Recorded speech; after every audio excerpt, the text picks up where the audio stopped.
Naogaon Niamatpur Arafat Rahman cocoa স্মৃতি cricket tournament অনুষ্ঠিত।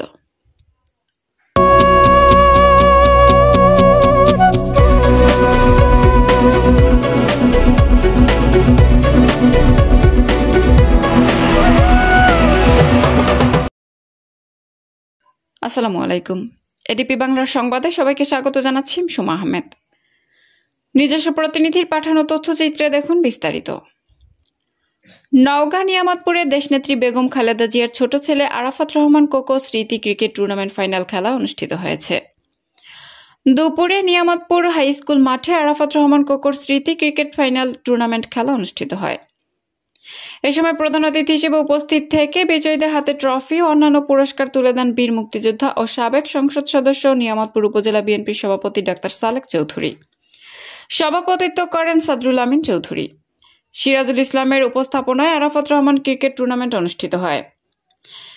এদিকে মঙ্গলবার দুপুর 2 ঘটিকায় আরাফাত রহমান স্মৃতি ক্রিকেট টুর্নামেন্ট খেলার বিশেষ অতিথি হিসেবে উপস্থিত ছিলেন শামীম রেজা চৌধুরী, সাংগঠনিক সম্পাদক ও নিয়ামতপুর উপজেলা বিএনপি।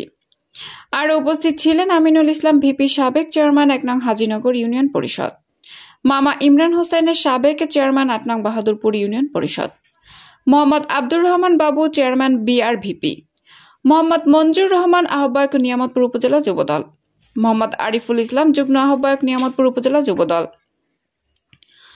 মোহাম্মদ আব্দুল মান্নান সাবেক সাধারণ সম্পাদক 2 নং চন্দ্রনগর ইউনিয়ন বিএনপি, মোহাম্মদ আলমামুন বিশিষ্ট ব্যবসায়ী 1 নং চন্দ্রনগর ইউনিয়ন, মোহাম্মদ রায়হানা কবির চৌধুরী সহকারী লাইব্রেরিয়ান, মোহাম্মদ বদিউজ্জামান বদি 2 নং চন্দ্রনগর ইউপি, মোহাম্মদ রবিউল ইসলাম রবি সাবেক ইউপি সদস্য 9 নং ward Simantapur, Mamata Abu Bakar Chowdhury BSc engineer, Mohammad Salauddin Siraji Palash সাবেক সহসভাপতি যুবদল নেতার নিয়ামতপুর উপজেলা।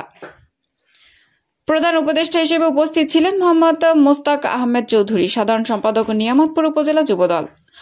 আরাফাত রহমান ক্রিকেট টুর্নামেন্টের আয়োজন করেন মানব কল্যাণ ছাত্র সমাজ নিয়ামতপুর উপজেলা নওগাঁ।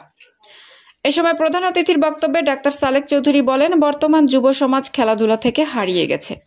তারা মাদক ও মোবাইলে আসক্ত হয়ে যুব সমাজ এবং ছাত্র সমাজ নষ্ট হয়ে যাচ্ছে।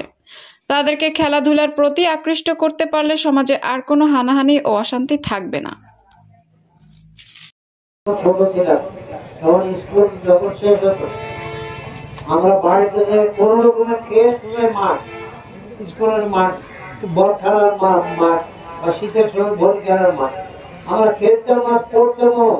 কিন্তু এখন ছেলেরা কি করে খেলাধুলা করে না, আর মোবাইল টেপে ছোট ছোট ছেলেরা গাঁজাও খায়। অনেকগুলোর থেকে বাইরে আসতে হবে, আমাদের এই খেলা চর্চা বাড়াতে হবে। আমরা এখন নতুন বাংলাদেশ পাচ্ছি যাচ্ছি, আমরা উন্নতি করব সবার থেকে। ভারত আমাদের দিক চোখ দেখায় না, এখন ভারতকে আমরা চোখ দেখাবো। সেই জন্য সব দিক দিয়ে আমাদের উন্নতি হতে হবে এবং খেলাধুলার দিক দিয়ে।